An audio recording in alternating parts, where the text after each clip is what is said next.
बच्चों हमें समझना है लीस्ट काउंट के बारे में। जब भी किसी मेजरिंग इंस्ट्रूमेंट की बात होगी, मेजरमेंट की बात होगी, तो लीस्ट काउंट ये टर्मिनोलॉजी हम यूज करते हैं, जिसका सिंपल मीनिंग, जो इसका मीनिंग है वही है लीस्ट यानी मिनिमम, काउंट यानी मेजरमेंट। तो कोई इंस्ट्रूमेंट मिनिमम कितना नाप सकता है या मिनिमम जितना नाप सकता है उसको हम कहते हैं उसका लीस्ट काउंट। फॉर एग्जांपल आपके पास जो ऑर्डिनरी स्केल है उस पर सबसे छोटा डिवीजन 1 मिलीमीटर का है, यानी मिनिमम वो 1 मिलीमीटर नाप सकता है, तो उसका लीस्ट काउंट हुआ 1 मिलीमीटर।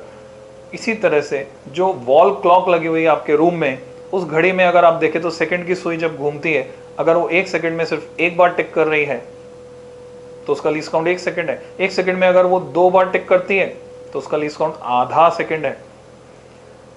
जब कभी आपको जीवन में खांसी का सिरप लेना पड़ा था या कोई भी सिरप आपने दवाई के रूप में लिया, तो उसके साथ ऊपर कैप में प्लास्टिक का एक ढक्कन आया था, उस प्लास्टिक के ढक्कन पर अगर आप देखेंगे तो कुछ मार्किंग लगी होती है।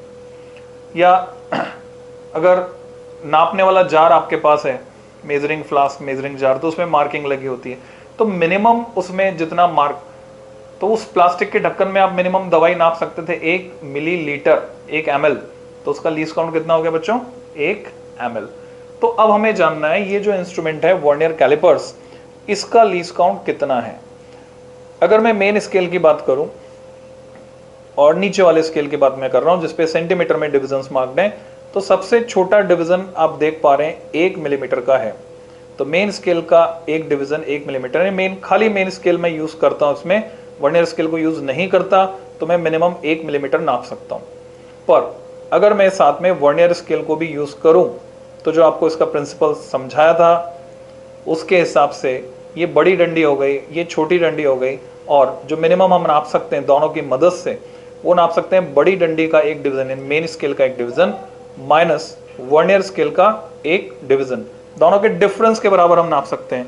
इट मीन्स लीस्ट काउंट की सिंपल सी definition, the least measurement which can be taken with help of that instrument is called as least count, और especially in case of vernier इसको हम वर्नियर कांस्टेंट भी कहते हैं, वर्नियर कांस्टेंट। तो vernier constant या लीस्ट काउंट एक ही बात है, और इसके लिए सिंपल सा फॉर्मूला मैं लिख सकता हूं, least count for this vernier scale is equal to 1 MSD. MSD stands for main scale division minus 1 VSD, and VSD stands for vernier scale division.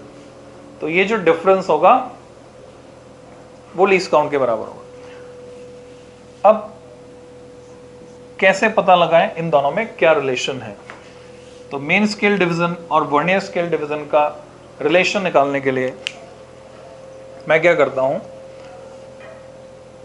दोनों जॉस को मैंने टच कर दिया, इनके बीच में कोई गैप नहीं है, और अब मैं यहां पर देखता हूं कि वर्नियर स्केल के कितने डिविजन्स मेन स्केल के कितने डिविजन्स के बराबर डिस्टेंस में फैले हुए हैं।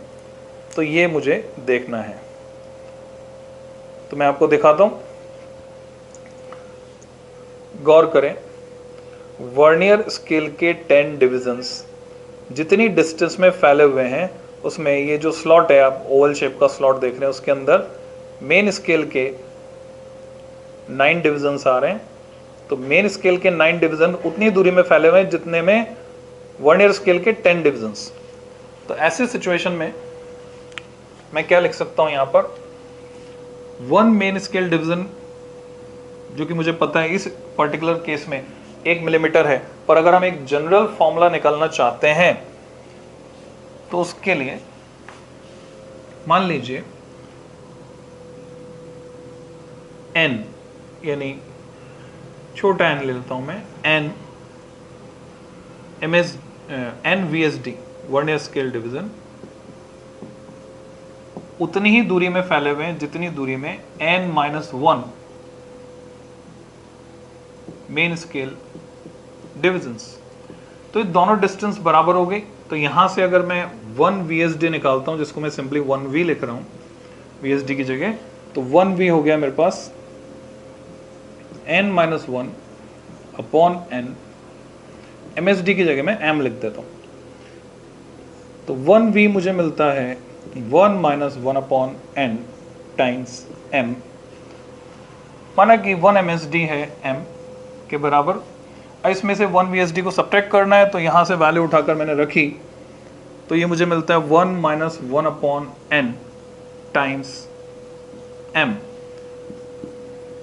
क्लियरली आपको दिख रहा है क्या रिजल्ट आया हमारे पास, m/n। यानी मैं इसको लैंग्वेज में अगर लिखना चाहूं तो ये होगा मेन स्केल का एक division 1 main scale division upon total division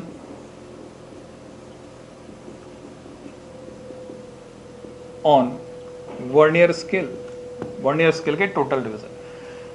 तो इस पर्टिकुलर इस वर्नियर कैलिपर कई तरह के होते हैं, पर्टिकुलर मैं इस वर्नियर कैलिपर की बात कर रहा हूं जो आमतौर पर फिजिक्स लैब में यूज किया जाता है।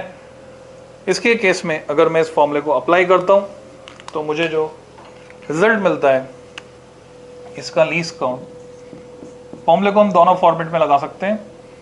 हम ऐसे भी लगा सकते हैं बेसिक फॉर्मेट 1 MSD जो कि कितना है, 1 MSD है 1 मिलीमीटर माइनस 1 VSD कितना है, हमने देखा कि 10 वर्नियर स्केल डिवीजन फैले हुए थे 9 मेन स्केल डिवीजन यानी 9 मिलीमीटर डिस्टेंस में।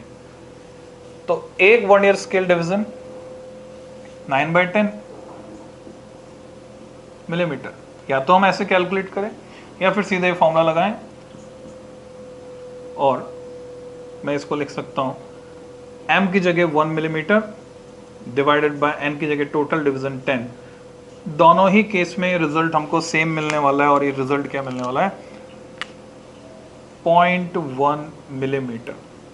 तो आपने देखा जहां ऑर्डिनरी स्केल से हम मिनिमम 1 मिलीमीटर नाप पा रहे थे, वहां इस वर्नियर कैलिपर से यानी दो स्केल जहां पे कॉम्बिनेशन में आ गए, जैसे बोलते ना 1 और 1 11, पावर बढ़ गई, शक्ति बढ़ गई।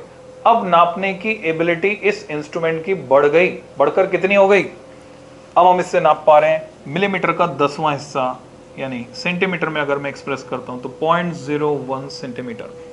तो this is least count of this vernier calliper 0.01 centimetre, इतना हम इसे नाप सकते हैं। अब आगे हम समझेंगे कि मेजर कैसे करना है।